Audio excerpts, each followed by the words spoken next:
Avant, on allait à l'église parce que c'était le jour de l'église.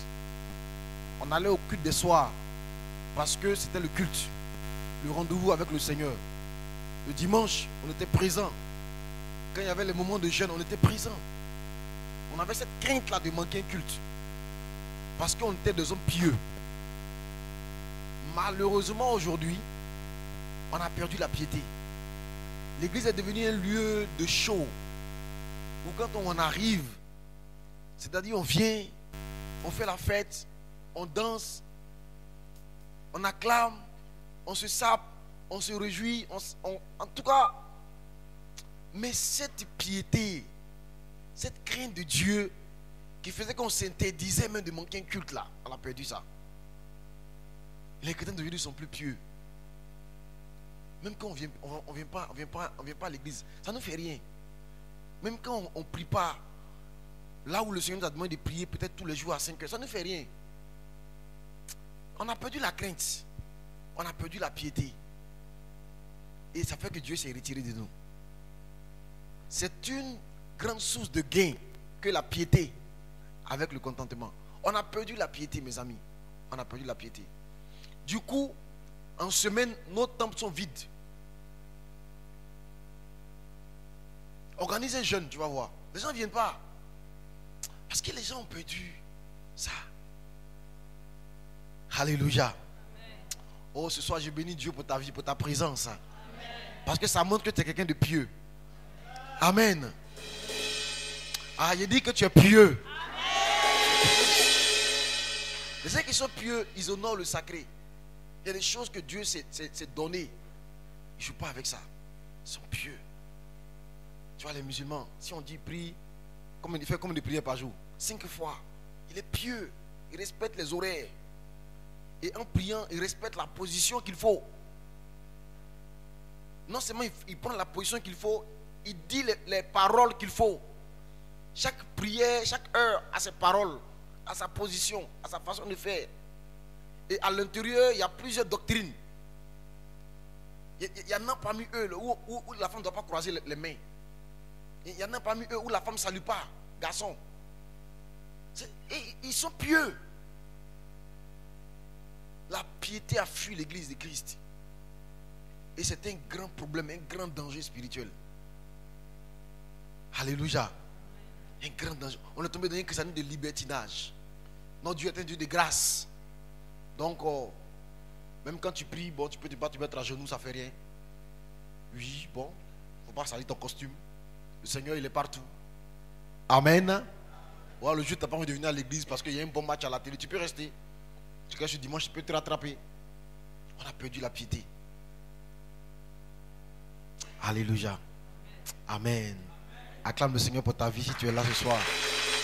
Parce que ça veut dire que tu es quelqu'un de pieux. Quelqu'un qui honore les rendez-vous avec le divin. Qui honore le rendez-vous avec Dieu. Alléluia. Amen. Alléluia. Ah, je suis content. Alléluia. Ce soir, je bénis Dieu pour ta vie. Je bénis Dieu pour ta présence. Je prie que parce que tu honores le rendez-vous de Dieu, que Dieu honore tes propres rendez-vous à toi. Parce que tu honores Dieu, que Dieu t'honore. Parce que tu mets Dieu à part, que Dieu te mette à part dans cette génération. J'ai dit que Dieu te mette à part dans cette génération. Alléluia. On a perdu notre piété, on a perdu notre crainte, on a perdu le tremblement, on a perdu l'aspect sacré de la chair. On mange la chair comme on veut. On a perdu ces choses. L'aspect sacré de la dîme. On a perdu l'aspect sacré du service. On a perdu quelqu'un peut sortir de la boîte de nuit et puis venir jouer à la batterie. Oui, parce que c'est pas sacré. Être derrière un pasteur, jouer la musique, bon, c'est comme la musique. Je suis un musicien, il peut jouer partout. Amen. Oui, donc je peux quitter en boîte. Quand on allait faire croisade, on partait avec un gars, il fumait la cigarette. Mais on n'est pas de pianiste. C'est qu'il était notre pianiste. Il se retire, il s'en fume et puis il vient jouer. Amen. Plus la crainte. Et la Bible dit, c'est pourquoi au milieu de vous, il y a beaucoup de malades. Parce que vous avez mangé, par exemple, la Sainte Seine. Vous avez mangé le corps. Vous avez mangé sans discerner que c'est le corps et le sang du Seigneur. Et au milieu de vous, on trouve des maladies qu'on ne trouve même pas dans le monde. On trouve la pauvreté qu'on ne trouve pas dans le monde. Parce que vous avez négligé le sacré. Alléluia. Amen. Alléluia. Je veux qu'on prie pour ça avant qu'on écoute la parole de Dieu. Que Dieu nous donne la crainte de Dieu. Que Dieu nous donne la crainte de Dieu. Qu'on soit des chantes consacrés. Des chantes consacrés. Comme je monte sur la chair, je me consacre maintenant. Avant, je ne me consacrais pas. Mais maintenant, j'ai compris l'importance du sacré. Alléluia. Prions le Seigneur. Que Dieu nous donne la crainte de Dieu. La crainte de Dieu. Seigneur, donne-nous ta crainte. La crainte de Dieu. Donne-moi de craindre ton nom. De ne pas banaliser le ministère, Seigneur. De ne pas banaliser le fait d'être un pasteur. De ne pas banaliser le fait d'être un berger.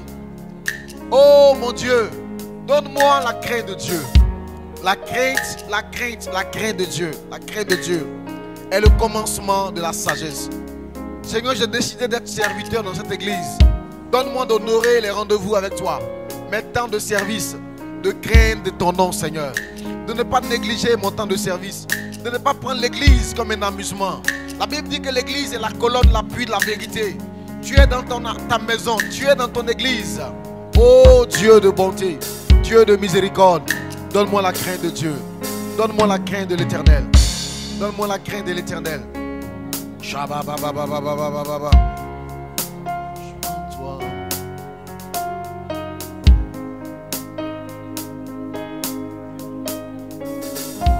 Merci Seigneur.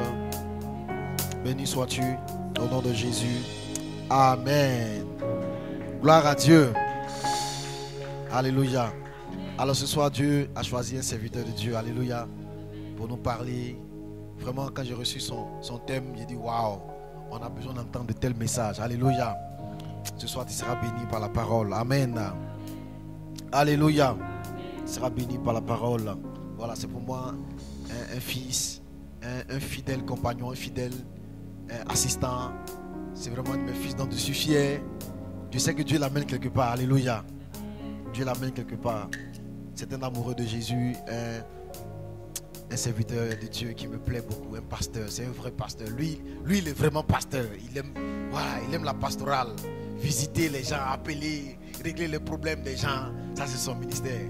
Nous, on prêche, on dit hey! Voilà. Mais chacun a son onction. Alléluia. Vraiment, je l'aime beaucoup. Je veux vraiment qu'on puisse recevoir ici l'assistant pasteur Dan Narcissa.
Merci pour le privilège.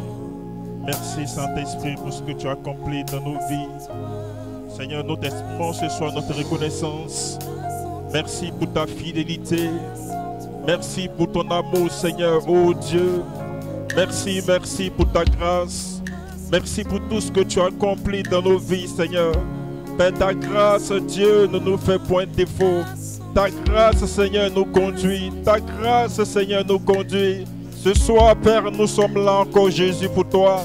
Nous sommes là pour t'entendre, Saint-Esprit. Nous sommes là pour t'entendre, Jésus. Nous sommes là pour t'entendre, révéler à nos cœurs. Saint-Esprit, viens prendre le contrôle dans nos vies, Seigneur. C'est de nous avons besoin ce soir. Besoin ce soir, Seigneur. Père, nous ne voulons pas sortir d'ici dès que nous sommes entrés, Jésus. Viens te manifester, Seigneur. Nos acclamations. Reçois encore, Dieu, nos acclamations. Merci pour ta fidélité. Merci pour ce que tu es, Jésus. Merci pour ta grâce. Merci, Saint-Esprit. Au nom de... Alléluia. Alléluia. Vraiment, je ne sens pas la joie, la vie dans tes acclamations. Dieu nous a gardés durant une année. Nous sommes en décembre. Nous sommes en décembre. Et Dieu nous a gardés de beaucoup de fléaux, beaucoup de maladies, beaucoup d'accidents. Ça mérite vraiment une reconnaissance au Seigneur. Merci Saint-Esprit. Merci Jésus. Merci. Alors vraiment, ce soir c'est un grand privilège d'être là. Vous savez, comme le pasteur l'a dit tout à l'heure, ici c'est un lieu vraiment sacré. Et que Dieu te donne l'opportunité d'y être, c'est la grâce. C'est la grâce. Et comme j'ai l'habitude de le dire, Dieu est bon. Et Dieu est comme un père qui veut toujours du bien pour ses enfants. Et ne quitte pas des choses dont tu as besoin en quelqu'un. Et c'est soit la personne qui vient vers toi ou vers cette personne. Alléluia. Et ce soir, vraiment, vous allez m'aider à honorer un serviteur de Dieu. Pour moi, il est vraiment spécial. À la vérité, pour ceux qui ne savent pas, j'ai beaucoup d'églises. Vase d'honneur. J'ai commencé à Yotsa. Ensuite, j'ai atterri à Eden. Pasteur Vase. Et pour finir, Dieu me conduit ici à Arbre-de-Vie. Et la particularité, c'est quoi? C'est que ce ne sont pas des petits hommes vers qui Dieu me conduit. Alléluia. Ce n'est pas pour me glorifier, mais la vérité, c'est pour présenter la qualité de ces hommes de Dieu-là, vers qui Dieu me conduit. Et si Dieu m'a conduit ici à Arbre-de-Vie, c'est parce qu'il y a quelqu'un en qui se trouve cette grande bénédiction, quelqu'un en qui se trouve cette qualité, cette force, peut nous donner d'aller de l'avant. C'est quelqu'un qui me challenge. Il me challenge beaucoup. Il y a beaucoup de choses qui se passent dans le secret. Pas de mauvaises choses, bien sûr. Mais tout est fait pour nous donner de grandir, d'atteindre notre destinée, de faire naître le potentiel qui est encore enfoui en nous, qui n'est pas encore apparu. Et il nous aide à faire sortir ces choses. Et vraiment, aidez-moi à acclamer le Seigneur pour le pasteur Capitaine, cet excellent serviteur de Dieu. Vraiment que Dieu continue d'arroser son ministère, que l'onction continue de couler sur sa vie. Acclamons également le Seigneur pour sa charmante épouse qui est de l'autre côté, qui nous suit fidèlement. Alléluia. Que le nom de notre Dieu soit béni. Soit sur le groupe musical.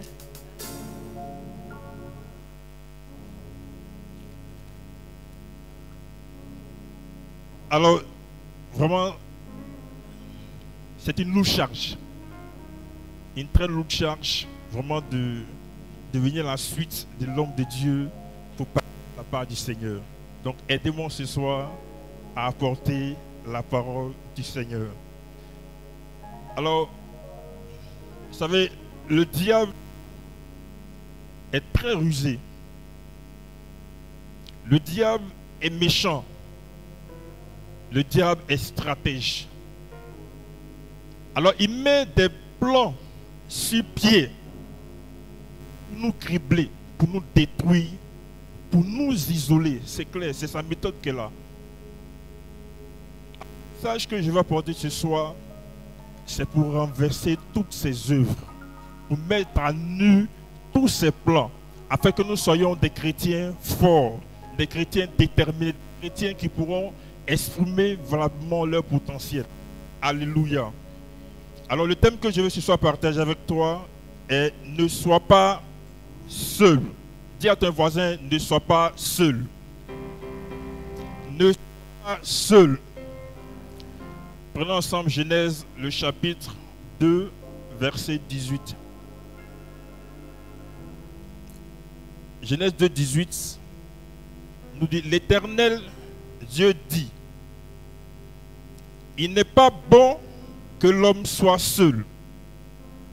Je lui ferai une aide semblable à lui. Rassurez-vous, je ne viens pas parler du mariage. Vous savez, le pasteur déjà nous enseigne depuis quelques semaines sur l'importance du conjoint, sur l'importance du mariage. Mais je viens juste surfer sur un aspect de son message. Ecclésiaste chapitre 4, on va lire du verset 9 au verset 10. Ecclésiaste chapitre 4, du verset 9 au verset 10. Deux valent mieux qu'un, parce qu'ils retirent un bon salaire de leur travail. Car si l'un relève son compagnon, mais malheur à celui qui est seul et qui tombe sans avoir un second pour le relever. Alléluia. La solitude. Être seul. Vivre seul. Faire tout seul. Réfléchir seul. Penser seul. Décider seul. C'est des choses que Dieu ne nous recommande pas. Que nous venons de lire dans le passage de Genèse. Dieu dit, il n'est pas bon que nous soyons seuls. Ce n'est pas que nous soyons isolés, seuls dans nos...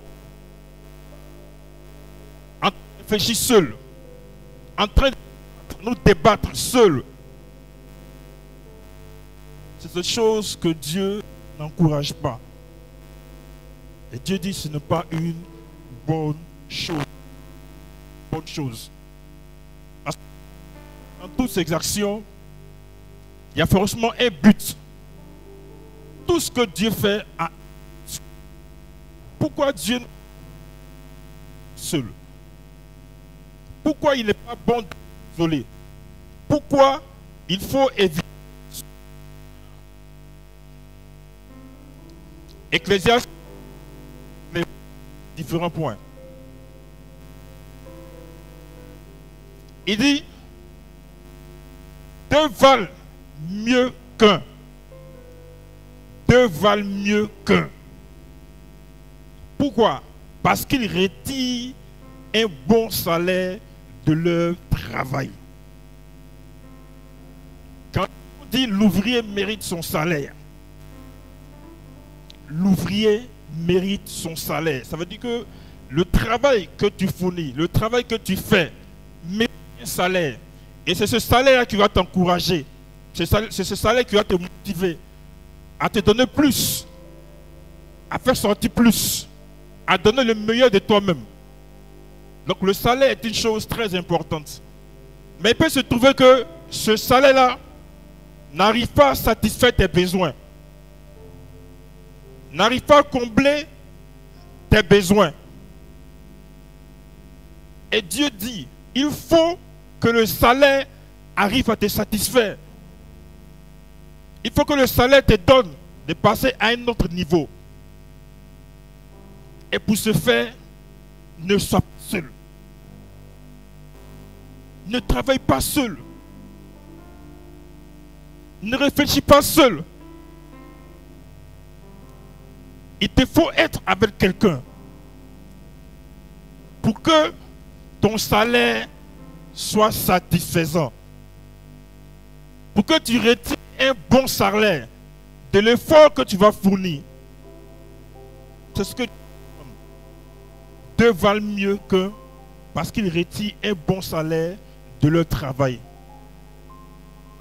C'est important pour nous. La fonction que nous exerçons, l'activité professionnelle, on a besoin que ce salaire-là vraiment soit à un niveau où nous pouvons vraiment être heureux, où nous pourrons nous réjouir dans le travail que nous faisons. Parce que le salaire à la fin nous donnera de satisfaire nos besoins,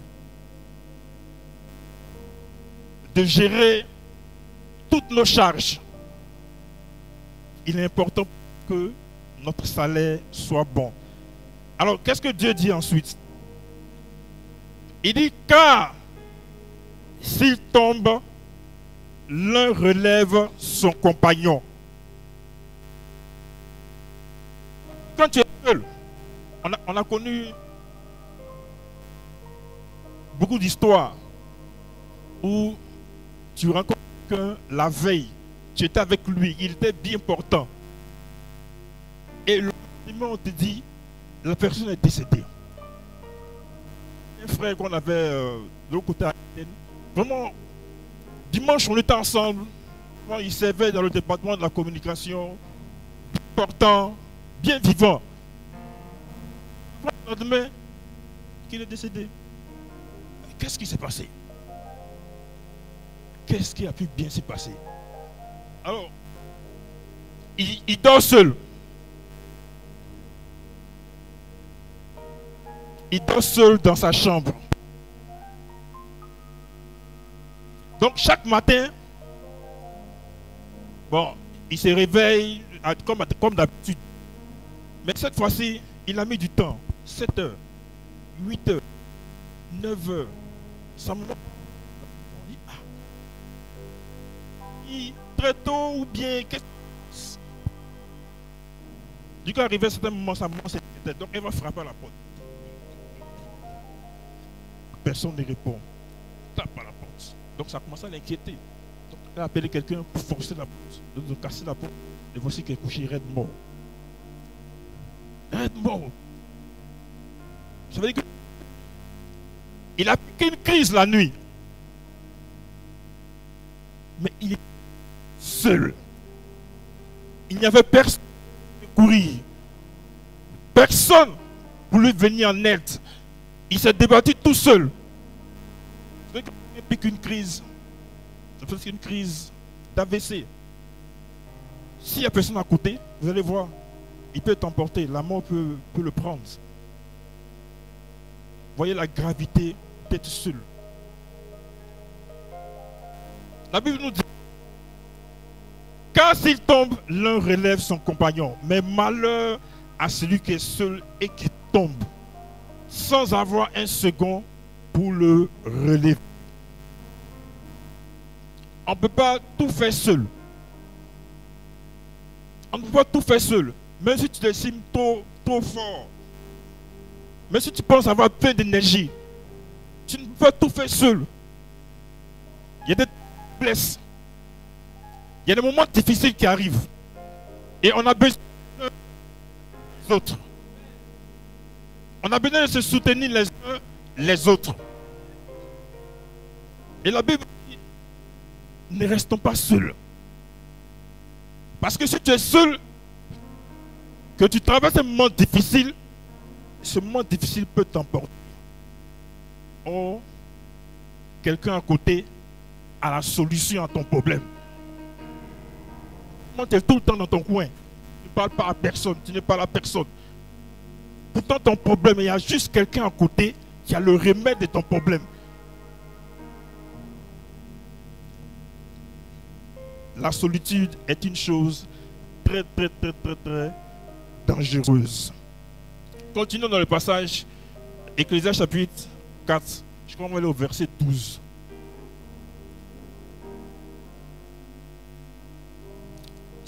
Et si quelqu'un est plus fort qu'un seul, les deux peuvent lui résister.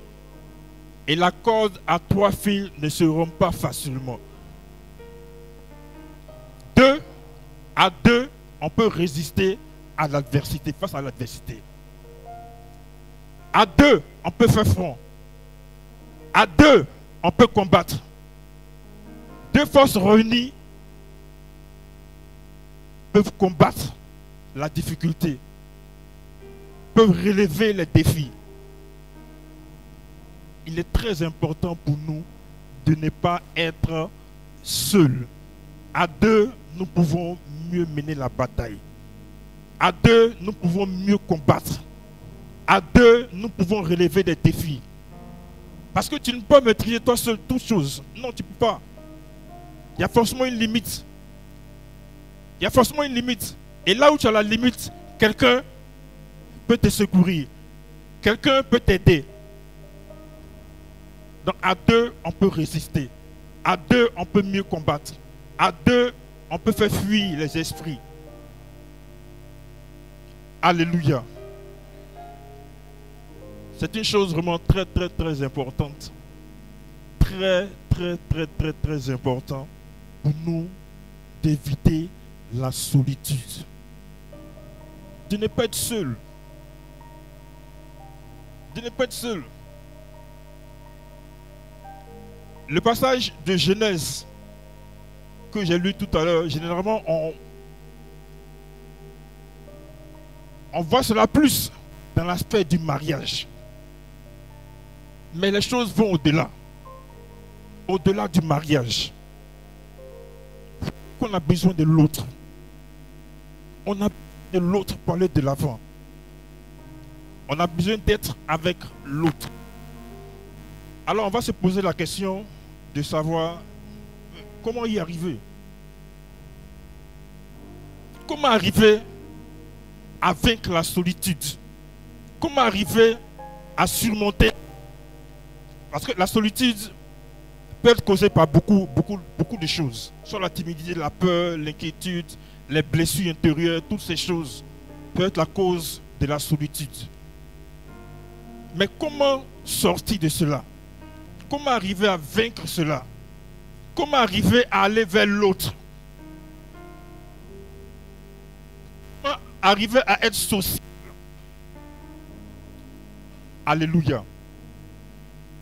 Il y a plusieurs clés, plusieurs attitudes. Mais je m'axerai seulement sur 2 points. Et j'espère par la grâce de Dieu évoquer ces 2 points-là. Alors le premier point, c'est de prendre conscience de son utilité. Prendre conscience de son utilité. Prendre conscience que tu es utile. Que tu es utile. 1 Corinthiens chapitre 12, verset 12. Lisons ensemble 1 Corinthiens 12, verset 12. Il a dit, car comme le corps est un et a plusieurs membres, et comme tous les membres du corps, malgré leur nombre, ne forment qu'un seul corps, ainsi en est-il de Christ. Ouais, le corps que nous avons, le corps qui bouge, le corps qui se déplace, le corps qui fait des mouvements. À la vérité, c'est plusieurs membres réunis. Plusieurs membres réunis qui chacun joue son rôle pour que ce corps puisse fonctionner. Tout à l'heure, le pasteur évoquait le cas de la perte de la piété. On n'a plus la piété. On n'a plus cette crainte. On n'a plus cette joie de venir à l'église, de courir. Vraiment d'avoir cette soif-là de venir dans la maison du Seigneur pour écouter la parole. On a perdu ce zèle-là. Pourquoi? Parce que chacun peut ne pas se rendre compte du rôle qu'il a à jouer. Chacun peut ne pas se rendre compte de son importance. C'est ça la vérité, le problème. On ne se rend pas compte de l'importance que nous avons. Nous avons tous une place à occuper. On a tous une place à occuper. L'Église fonctionne comme un corps. Et dans ce corps, chacun a son rôle. Chaque membre a son rôle qu'il joue. Aussi petit soit-il, il a son rôle qu'il peut jouer. Imaginons dans ton corps, tu as le petit orteil. Ce petit orteil, c'est-à-dire, on peut le voir comme quelque chose d'insignifiant. Mais si ce petit orteil-là a été écorché, si tu as reçu une plaie, si ce petit orteil-là, est-ce que tu pourras te déplacer comme il se doit? Tu ne pourras même pas te chausser. Ta belle chaussure, c'est-à-dire la Winston que tu as payée là. Tu as dit, dimanche, vraiment cette chaussure-là, il faut que je porte cette chaussure pour aller au culte. Et c'est-à-dire tu t'es préparé la semaine. Et le samedi soir, tu ne sais pas ce qui s'est passé, mais en voulant escalader la marche, ton petit orteil cogne l'escalier. Et tu entends un petit bruit. Ton orteil s'est déplacé. Là, tu vois en même temps tout ton plan de la semaine s'écouler.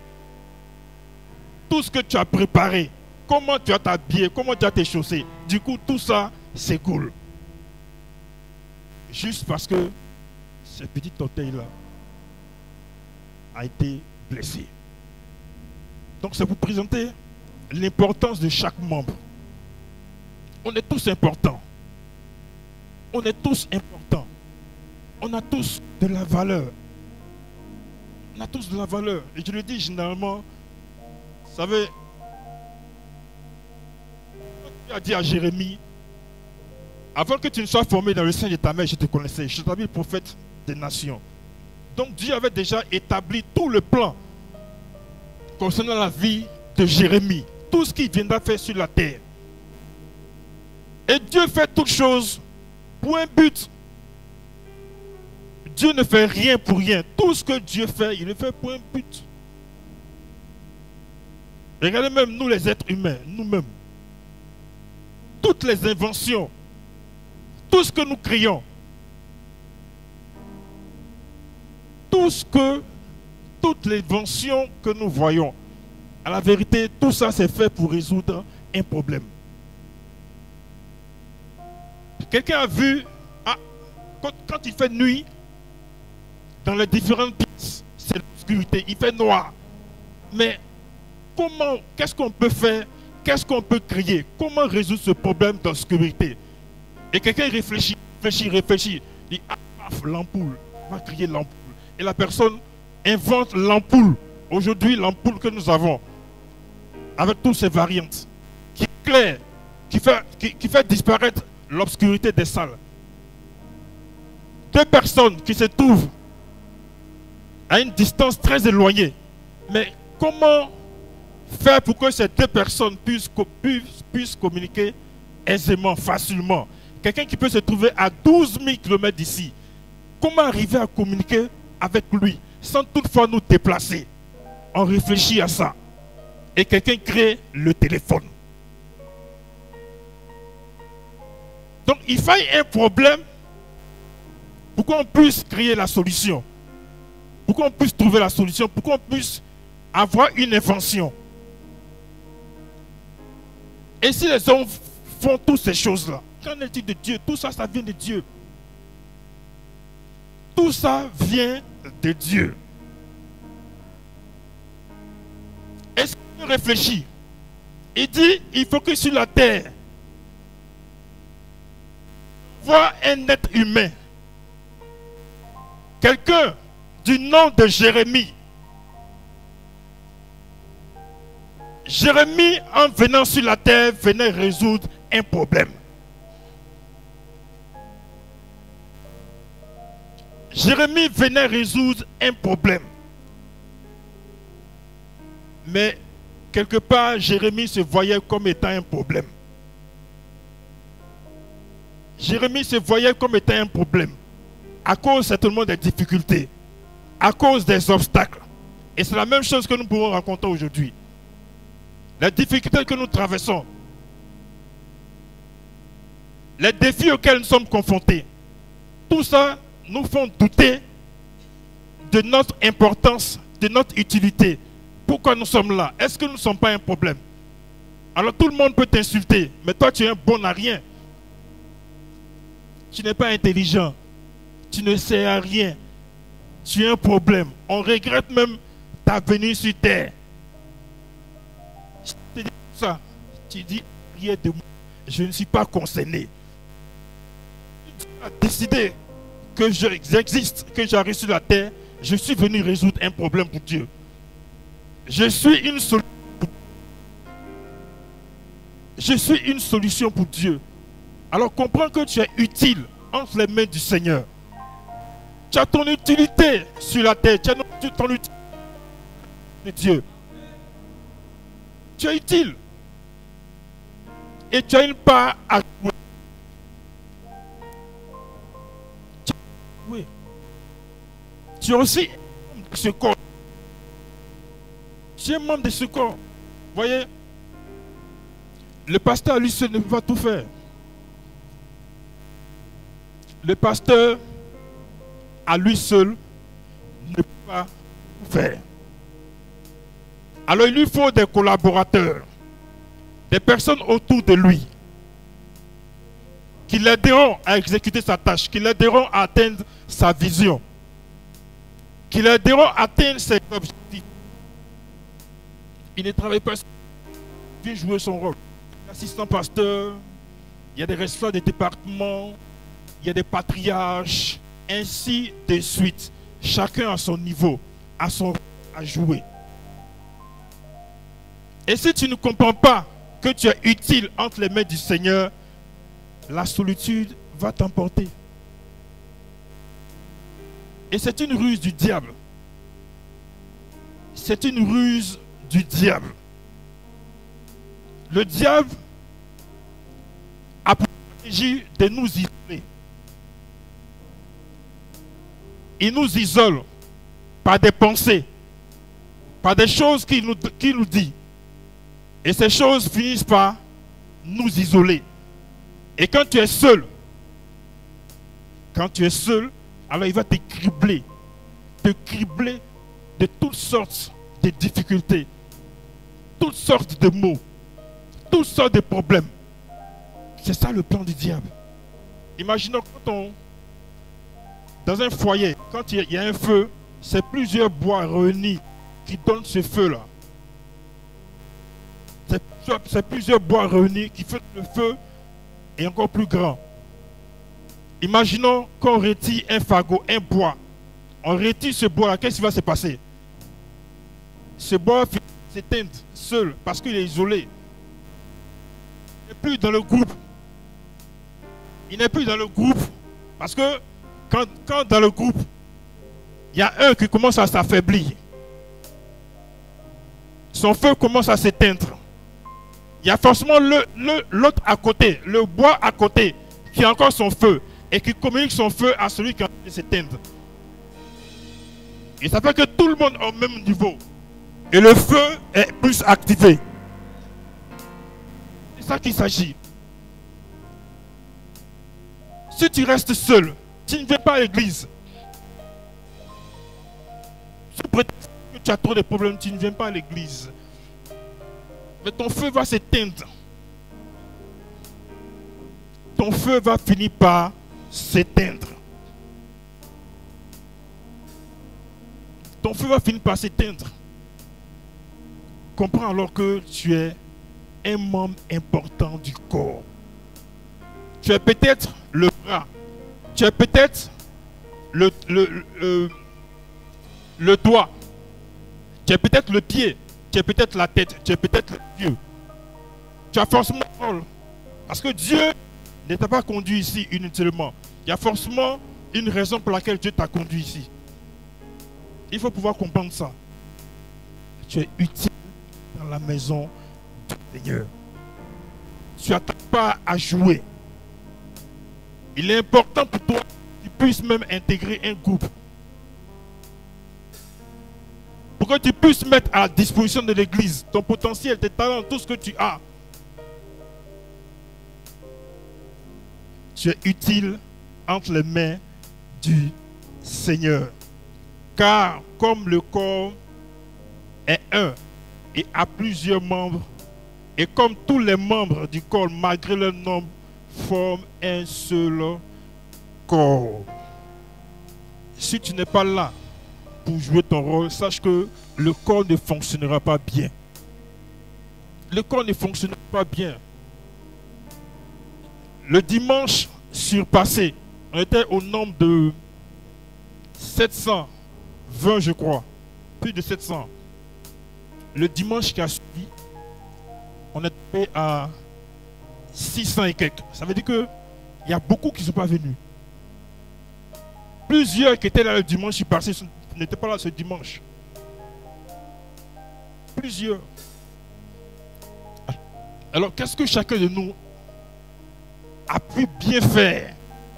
Quel rôle as-tu joué dans ce corps-là? Quelle était ta partition? Quelle était ta part? Quel est ton rôle que tu joues dans l'église? C'est la première clé pour sortir de la solitude. Sache que tu es utile entre les mains du Seigneur. Utile entre les mains de Dieu. Dieu peut t'utiliser. Dieu peut t'utiliser pour guérir un malade. Dieu peut t'utiliser pour changer la situation de quelqu'un. Ne te vois pas petit, ne te vois pas insignifiant. Tu as un rôle à jouer. Mets-toi à la disposition du Seigneur, mets-toi à la disposition de l'église et tu verras le changement. Alléluia. Alors le second point que je veux développer qui te donnera de sortir de la solitude, de ne pas être seul, c'est l'humilité. Il faut être humble. Philippiens chapitre 2, verset 3 au verset 4. Philippiens 2, verset 3 au verset 4. Il est dit, ne faites rien par esprit de parti ou par vaine gloire, mais que l'humilité vous fasse regarder les autres comme étant au-dessus de vous-même. Que chacun de vous, au lieu de considérer ses propres intérêts, considère aussi ceux des autres. Alléluia. Je ne sais pas si vous avez la version Semeur. C'est possible d'avoir la version Semeur. Philippiens chapitre 2, verset 3 à 4. Là, la chose nous est clairement présentée.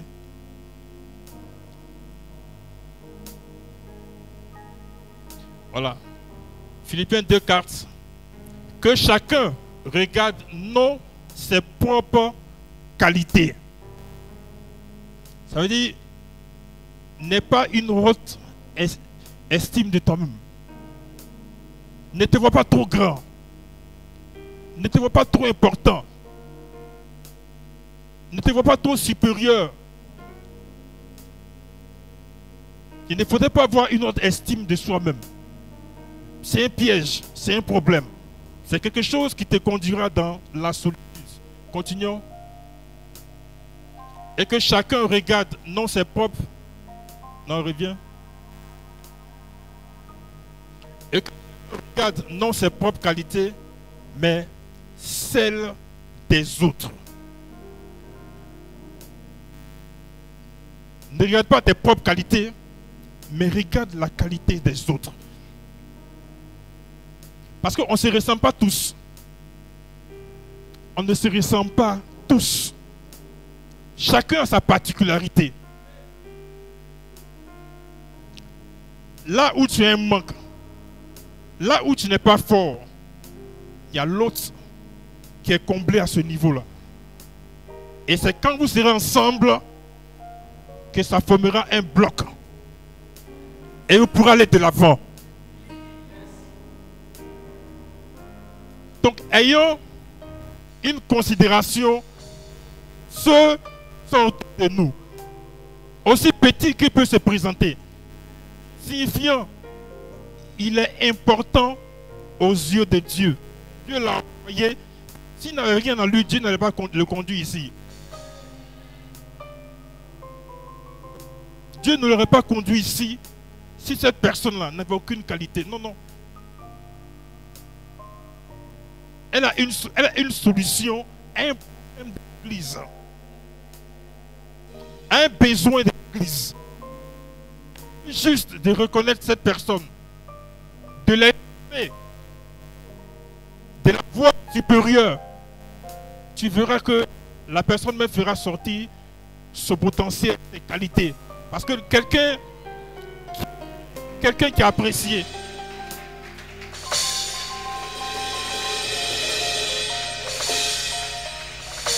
finira par faire sortir ses qualités. Donc, et que chacun regarde non ses propres qualités. Donc, si tu avais l'habitude de te voir meilleur, supérieur, Dieu dit non, ce n'est pas la bonne façon de faire. La bonne façon de faire, c'est de voir l'autre meilleur. C'est ça l'humilité. C'est de se faire petit. Continuons. Tendez à vivre ainsi entre vous, car c'est ce qui convient quand on est unis à Jésus-Christ.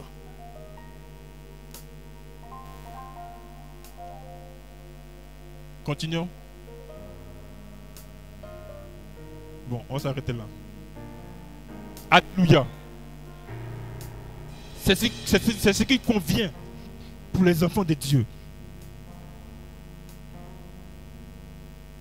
C'est ce que Dieu attend de nous, l'humilité. Voyons l'autre comme étant grand. Accordons de l'importance à l'autre. Accordons de l'importance à l'autre. Parce que si celui qui était là, le dimanche surpassé, il a eu forcément un rôle à jouer. Il y a forcément quelque chose qu'il a fait. Sa présence est arrivée à résoudre forcément un problème. Et si cette personne n'est pas venue le dimanche d'après, ça veut dire c'est pourquoi Dieu l'a conduit. Du coup, cet aspect-là ne sera plus réglé, ne sera plus ça. Je ne sais pas si vous me comprenez. Accordons-nous de l'importance. Accordons-nous de l'importance. Voyons l'autre comme étant supérieur à nous. C'est alors que l'Église sera forte. C'est alors que l'Église ira de l'avant. C'est alors que chacun pourra mieux exprimer son potentiel. Parce que si quelqu'un n'est pas considéré, si quelqu'un ne se sent pas aimé, si quelqu'un ne se sent pas ajouté au groupe, la personne sera isolée dans son coin. Sera tout le temps dans son coin. S'il n'y a personne pour l'approcher, changer avec lui. S'il est tout le temps seul, vous voyez qu'il restera dans la solitude. Et il peut partir. Pourtant, Dieu l'a envoyé pour résoudre un problème ici. Alléluia. Il nous faut sortir de la solitude. Et pour sortir de la solitude, il y a deux choses à faire que je vais présenter ce soir. La première chose à faire, c'est de prendre conscience de son utilité. Prends conscience que tu es utile. Que tu n'es pas un problème. Tu es plutôt une solution. Une solution pour ta famille. Une solution pour ton quartier. Une solution pour l'église. Tu es une solution. Et tant que tu te feras comme étant une solution, tu auras cette force d'aller vers l'autre. de l'aider à résoudre ses problèmes, pour l'aider à devenir meilleur, à faire ressortir la meilleure version de lui-même. Parce que si tu sens qu'intérieurement tu as un don, un potentiel, tu chercheras forcément à mettre ce potentiel à la disposition de l'autre. Alléluia. Et la deuxième chose, c'est d'être humble. Il nous faut être humble. Et cette humilité, c'est quoi? C'est de voir l'autre comme étant supérieur à nous. De ne pas avoir une haute estime. Parce que l'orgueil est un danger. L'orgueil est un piège. L'orgueil ne nous fait pas avancer. L'orgueil nous maintient vers le bas.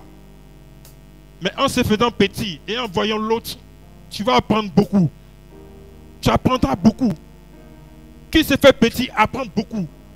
Qui se fait enfant apprend beaucoup. Mais si tu t'estimes grand, fort, tu n'as pas besoin de quelqu'un. Tu connais déjà tout. Tout est au top chez toi. Mais tu n'apprendras pas grand chose. Tu n'apprendras pas grand chose. Alléluia. Bénis le Seigneur pour le message.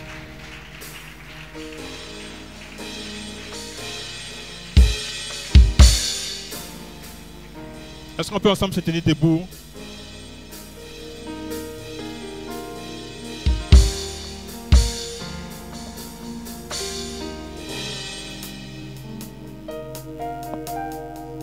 Alléluia. Tu peux acclamer le Seigneur pour la parole de Dieu.